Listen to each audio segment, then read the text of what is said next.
시청자 여러분, 밤새 잘 주무셨습니까?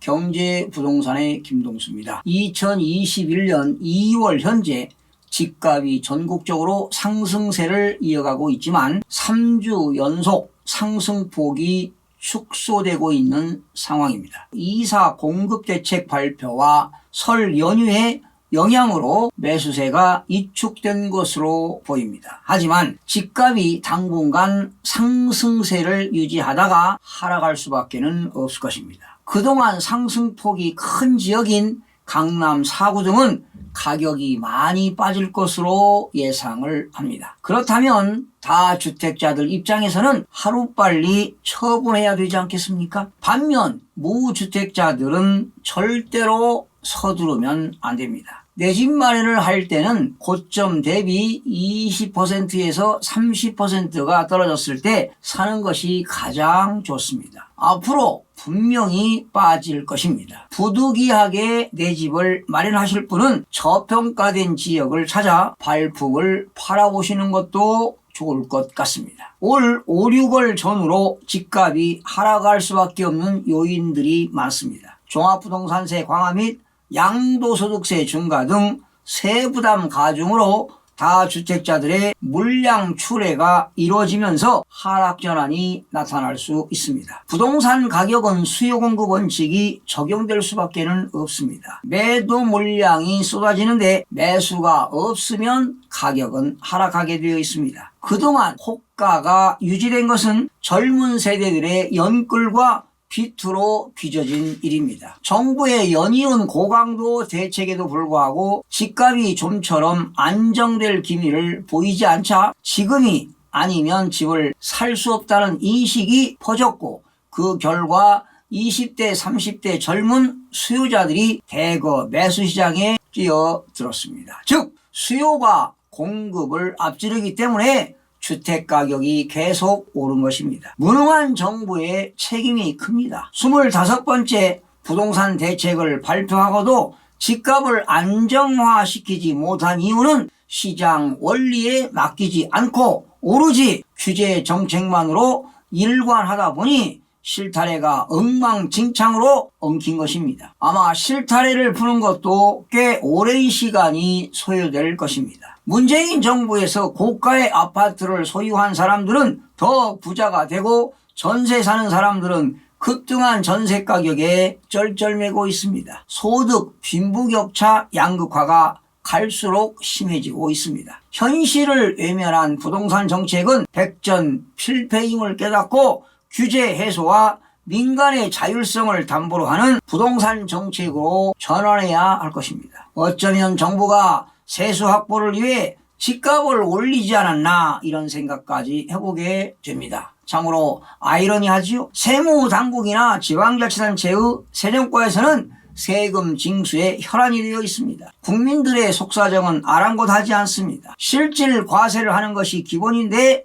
한마디로 매정합니다. 이제는 부동산 투자해서 수익을 내기란 힘든 세상이 되었습니다. 세금 부담이 너무나도 크기 때문이지요. 주택을 취득해서 2주택이 되면 취득세 등이 9%입니다. 3주택이 되면 무려 13.4%입니다. 가령 아파트를 10억 원을 주고 구입하면 취득세가 9천만 원 혹은 1억 3천만 원입니다. 취득한 이후에 재산세라든가 종합부동산세 또한 양도시에는 양도소득세 및 지방소득세 부담으로 감정적 에너지 소모가 이만저만 아닙니다. 특히 조정 대상 지역에서 3주택자가 올 6월 1일 이후에 양도하게 되면 기본세율 6%에서 45%에 30%를 중과가 됩니다. 그렇다면 과세 표준이 10억 원을 초과하게 되면 최고 세율이 75%입니다. 거기에 지방소득세까지 합치면 무려 82.5%를 적용하게 됩니다. 또한 주택을 1년 미만 보유하고 있다가 양도하면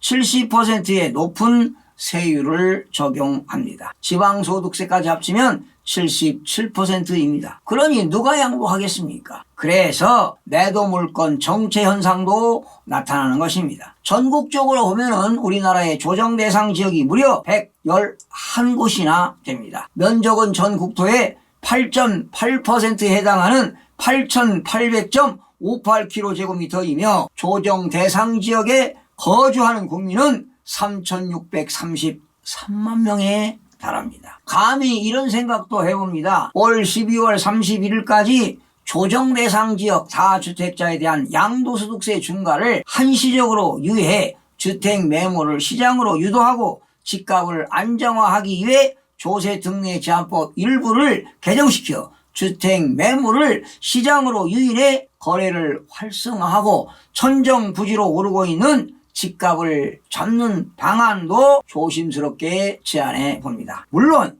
무주택자나 다주택자가 아닌 분은 무조건 반대할 것입니다. 정부의 부동산 규제 대책 남발로 국민 10명 중 7명이 규제 지역에 갇혀 있습니다. 조정 대상 지역에서 양도하게 되면 보유기간이 아무리 길어도 장기 보유 특별공제 혜택을 받지 못합니다. 그래서 다주택자들이 세금 부담으로 이러지도 저러지도 못하는 진퇴양난에 처해 있습니다. 그렇다 하더라도 다주택자들은 필연적으로 처분을 해야 합니다. 보유세 부담으로 고액 연봉자라 하더라도 어쩔 수가 없습니다. 지금은 체감온도를 느끼지 못합니다. 당해보면 알게 됩니다. 결론적으로 기대 수익률이 현저하게 줄면서 세금 부담과 집값 상승 기대감 저하로 투자 목적의 수요가 줄기 때문에 매도 물량이 증가할 가능성이 매우 높습니다. 부동산 시장은 이미 고점을 찍었습니다. 과도하게 올랐습니다.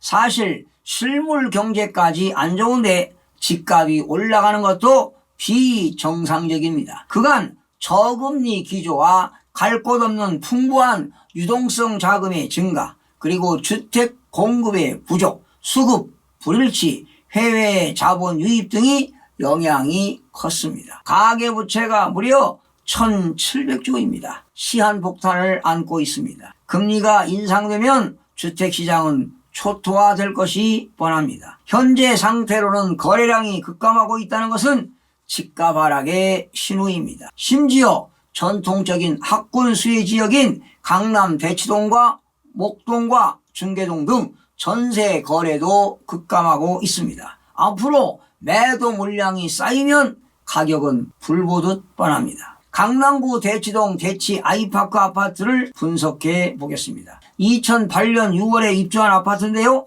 768세대입니다. 전용면적 84.95제곱미터를 분석했는데 2008년 7월에 12억 7,500만 원에 거래가 되었는데요. 이 아파트가 신축 아파트입니다. 신축 아파트임에도 불구하고 2012년 12월 9억까지 하락했습니다. 그리고 2013년 말부터 회복하기 시작해서 2016년 12월에 다시 12억 8천만 원에 회복이 되었습니다. 그리고 2017년 문재인 정부가 들어서면서 16억 원이던 아파트가 2018년도에는 20억, 2019년도에는 21억, 2020년 12월 19일 28억 6천만 원의 최고점을 찍고 지금 그 이후에는 전혀 거래가 없습니다. 이제는 떨어질 일만 남았습니다. 지금 매수하는 사람들은 훗날에 엄청난 후회를 하실 겁니다. 떨어지면 사시기 바랍니다. 장기적으로 본다면 떨어졌다가 다시 회복되기는 합니다. 특히 강남 4구입니다. 강남, 서초, 송파, 강동과 한강변을 낀 마용성이지요. 마포, 용산, 성동 지역은 주택가격이 올라갈 수밖에 없는 구조입니다. 그렇다면 똘똘한 한 채 선호현상이 극렬화할 것입니다. 강북 지역인 노원구 상계동 두산아파트를 분석해 보겠습니다. 1994년도에 건축을 했고요. 그 당시 763세대입니다. 전용면적 84.09제곱미터를 분석했는데요. 우리나라는 2006년도부터 실거래가가 공개되었죠. 2006년 3월에 2억 1,500만 원에 거래가 되었습니다. 그리고 2006년에는 2억 원대, 그리고 2007년부터 13년까지는 3억 원대, 그리고 2014년 2억 원대로 다시 하락을 했습니다. 그러다가 2015년부터 2017년대는 3억 원대 후반으로 회복이 되었는데요. 2018년, 2019년도에는 4억 원대, 그리고 2020년 6억 원대, 그리고 2021년 1월 29일 7억 원의 한 건의 거래가 발생되고 최고점을 찍고 지금 4개월 연속 가까이 거래가 전혀 없습니다. 서울 전 지역에서 거래 급감 현상이 지금 나타나고 있습니다. 여러분들도 아시다시피 아파트는 우등제어로서 심리전이 강한 부동산입니다. 가격 변동이 아주 심하지요.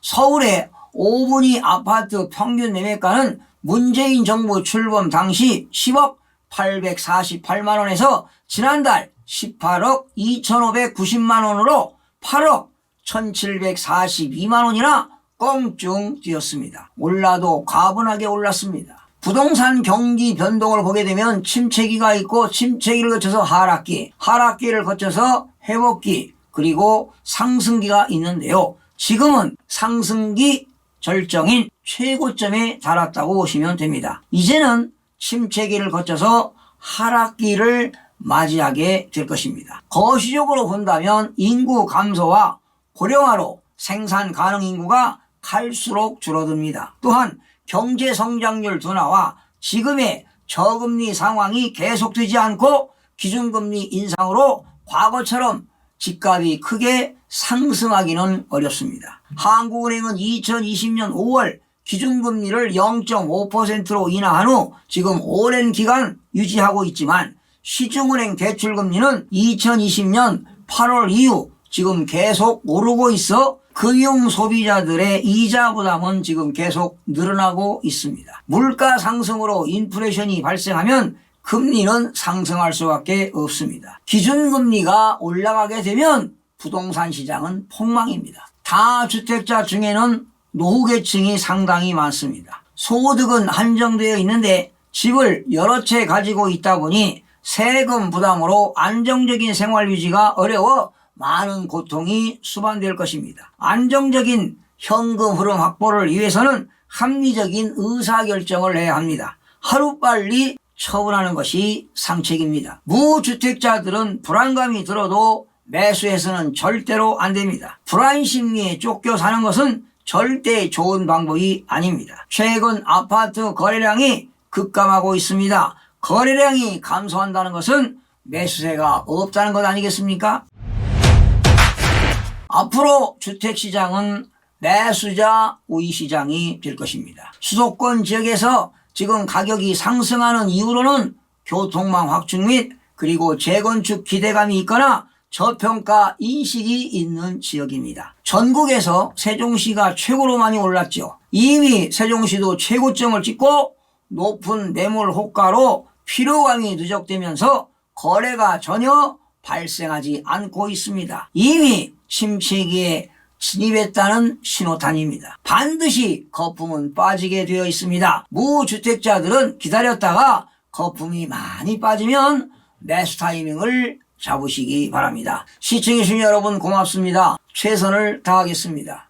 마음이 드셨다면 구독, 좋아요 꼭 부탁드리겠습니다. 고맙습니다.